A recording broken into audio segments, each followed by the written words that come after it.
Confidence for an older man is rarely loud. It does not need to announce itself. It does not strut. It does not need to dominate. Confidence that comes with age is something subtler, more nuanced. It is the quiet knowledge of who you are and who you no longer need to be. Think about it. When you were younger, so much of your energy was spent proving your strength, your intelligence, your worth. Maybe you dressed to impress, you spoke to be noticed, you worked tirelessly to prove yourself in your career, in relationships, even in friendships. So much of it was about showing others that you were enough. And that's not a bad thing. It's part of being young. But with time, if you've been paying attention, something shifts. You begin to understand that the greatest freedom is no longer being at the mercy of the gaze of others. You learn to inhabit yourself fully.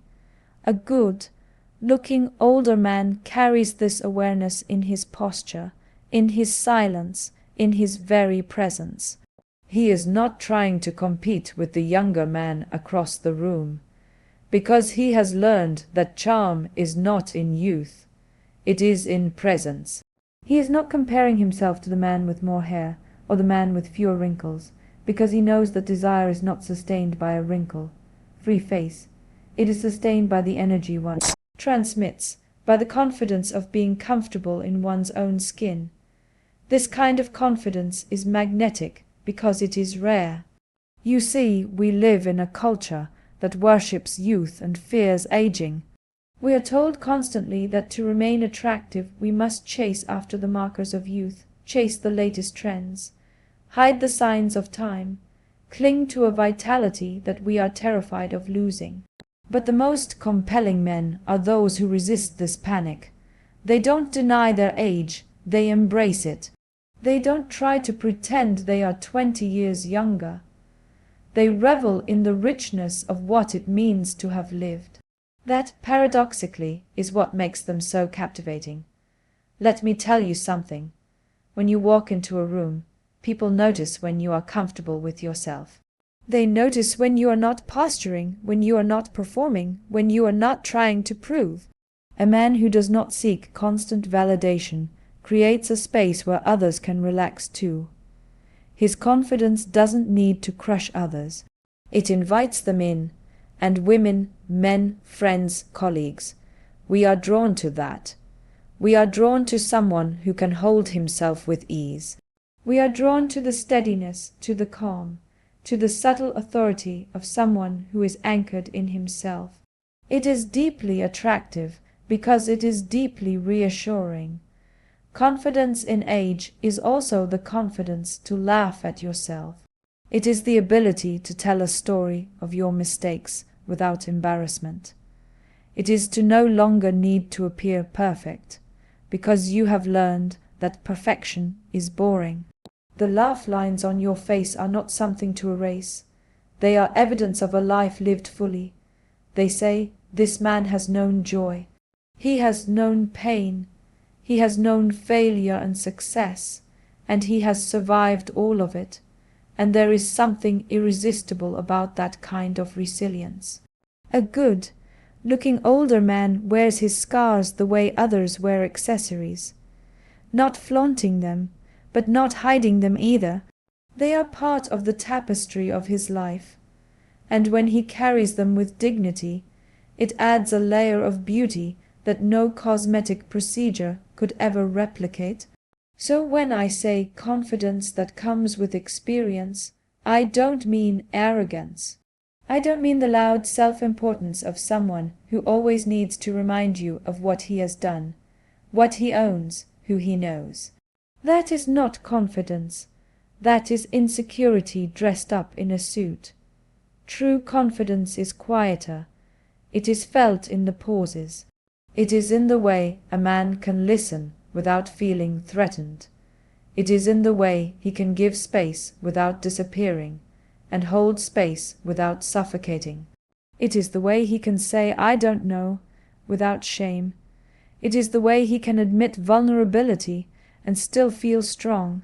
It is the way he can let go of control and still feel secure. That is the kind of confidence that makes an older man compelling. Because here is the secret. Being attractive has little to do with the symmetry of your face or the thickness of your hair. It has everything to do with how you make others feel when they are with you. Do they feel seen? Do they feel safe? Do they feel energized? Do they feel desired? A man who knows himself and carries himself with quiet confidence is a man who answers yes to all of these questions without saying a word. And the beauty of this kind of confidence is that it cannot be faked. You can't buy it in a store. You can't borrow it from a friend. You can't Photoshop it into your photos. It is earned over years, over failures, over lessons learned, over the courage to grow and the humility to change. So if you are wondering whether you are a good-looking older man, do not look first into the mirror. Look into the way you walk into a room. Look into the way people respond when you sit with them. Look into the way you hold yourself when you are silent. That is where your confidence speaks loudest. And that, more than anything else, is the mark of a man who is not only attractive, but unforgettable. Emotional depth, that is where true beauty resides, and it is something that time, if you allow it, will carve into you like the sea shapes the rock. When you are younger, you may think attraction is about appearance, about quick wit, about the clever remark that gets a laugh at the bar. But as you grow older, as you live through loss and joy, through disappointments and triumphs, you begin to understand that what captivates people most is not the perfection of the moment, but the depth of your presence. To be emotionally deep is to know how to hold space for another person. It is not just about what you say, but how you listen. It is not about rushing to fill the silence, but knowing when silence itself can be a gift. A good-looking older man is attractive because he has learned to listen with more than his ears. He listens with his eyes, with his body, with his attention. He listens as though what you are saying matters because it does. And in a world where most people are waiting for their turn to speak, that kind of attention is intoxicating. When someone sits with you and feels that you are not distracted, not scrolling on your phone, not mentally checking your to-do list, but instead are present with them, truly present, that is unforgettable. Emotional depth is not performance. It is not exaggerated gestures or grand declarations. It is the simple, consistent ability to make another person feel that they matter in your company. And yet, emotional depth is not only about how you connect to others. It is also about how you connect to yourself. An older man who carries emotional depth has confronted his own fears, his own insecurities, his own disappointments. He has not run away from them. He has allowed himself to be shaped by them. And because he has faced his own humanity, he is not afraid of yours. He does not flinch when you are vulnerable. He does not retreat when you reveal something imperfect. He knows that imperfection is what makes us human, and humanity is what makes us beautiful. Think of the conversations you've had with people who only skim the surface. The polite chatter, the safe topics, the predictable exchanges. Compare that with the person who dares to ask you a real question, who dares to stay in the discomfort of your silence, who dares to let you speak your truth without rushing to fix it. That is emotional depth, and that is what makes a man memorable long after his hair has turned silver. There is a misconception that vulnerability makes you weak, but in truth it is the opposite. Vulnerability is an act of courage. To say, this is what hurts me, this is what I long for, this is where I am afraid, that is strength. It is strength because it requires trust. It requires self-awareness. It requires the courage to be seen as you are.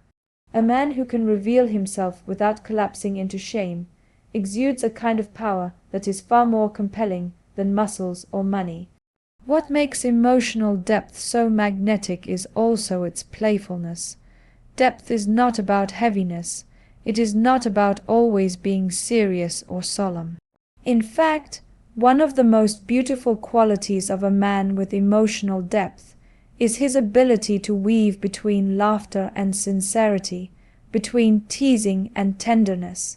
He can hold you with his humor and then hold you with his heart. He knows when to lighten the room, and he knows when to lean into intimacy.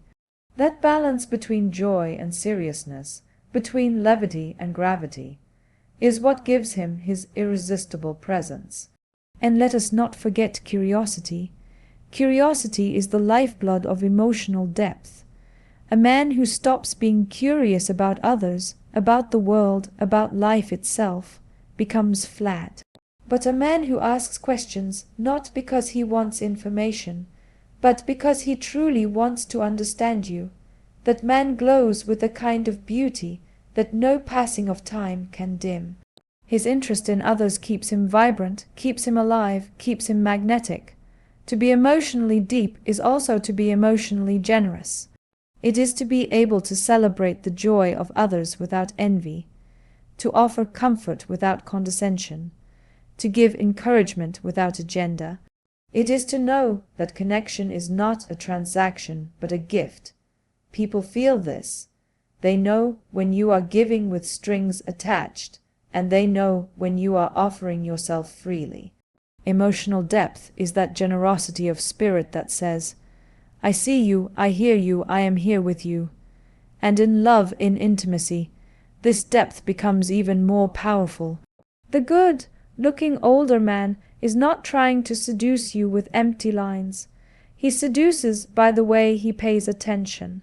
He seduces by the way he remembers what you said 3 weeks ago. He seduces by the way he makes you feel safe enough to reveal parts of yourself you usually keep hidden. He seduces by the way he makes you feel both desired and respected, both admired and understood. That is the beauty of emotional depth. It does not fade. It only grows with time, and the more life you live, the more of it you carry.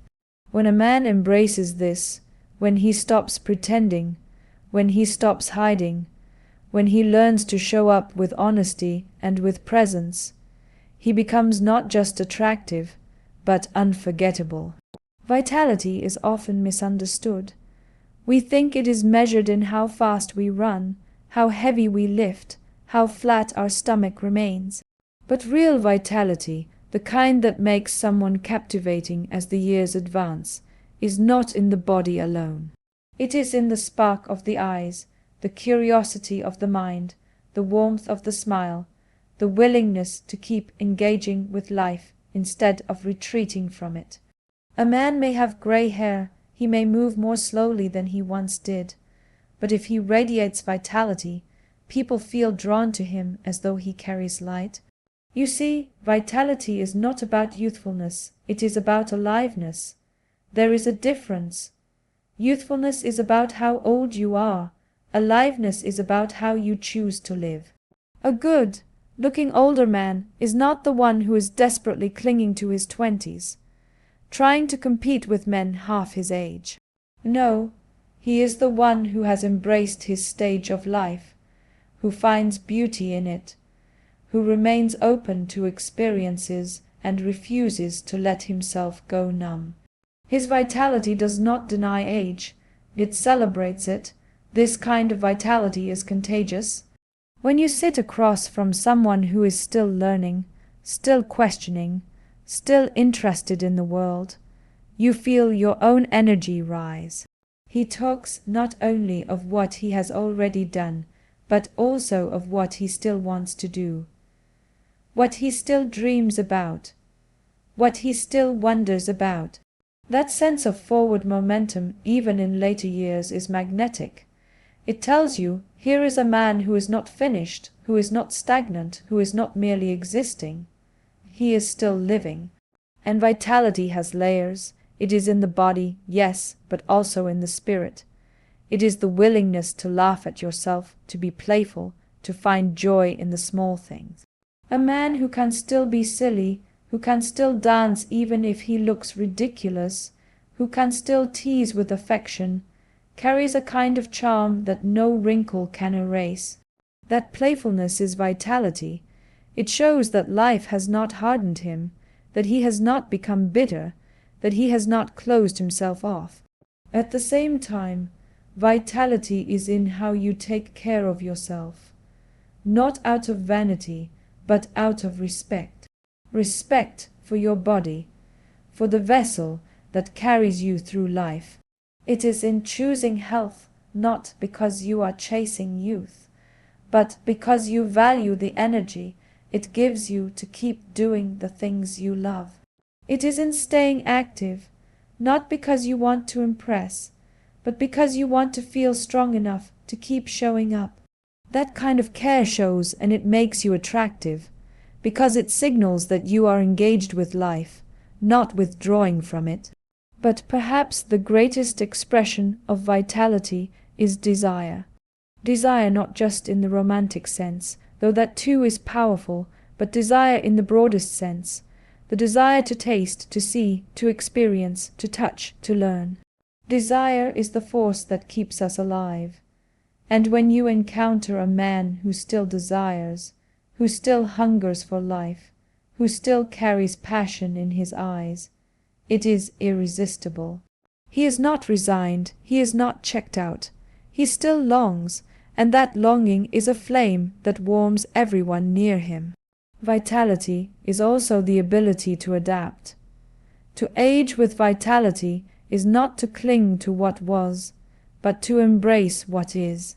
It is to find new ways of enjoying life when old ways are no longer possible. It is to adjust without giving up. It is to bend without breaking. That flexibility, that resilience, that creativity, that too is part of what makes a man beautiful as he grows older. And let us not forget humor. A man who can laugh, especially at himself, radiates vitality.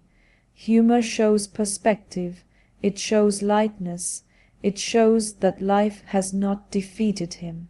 To laugh with others, to share joy, to make people smile, that is one of the most magnetic forms of attractiveness. Because in that moment, you are not only alive yourself, you make others feel alive with you.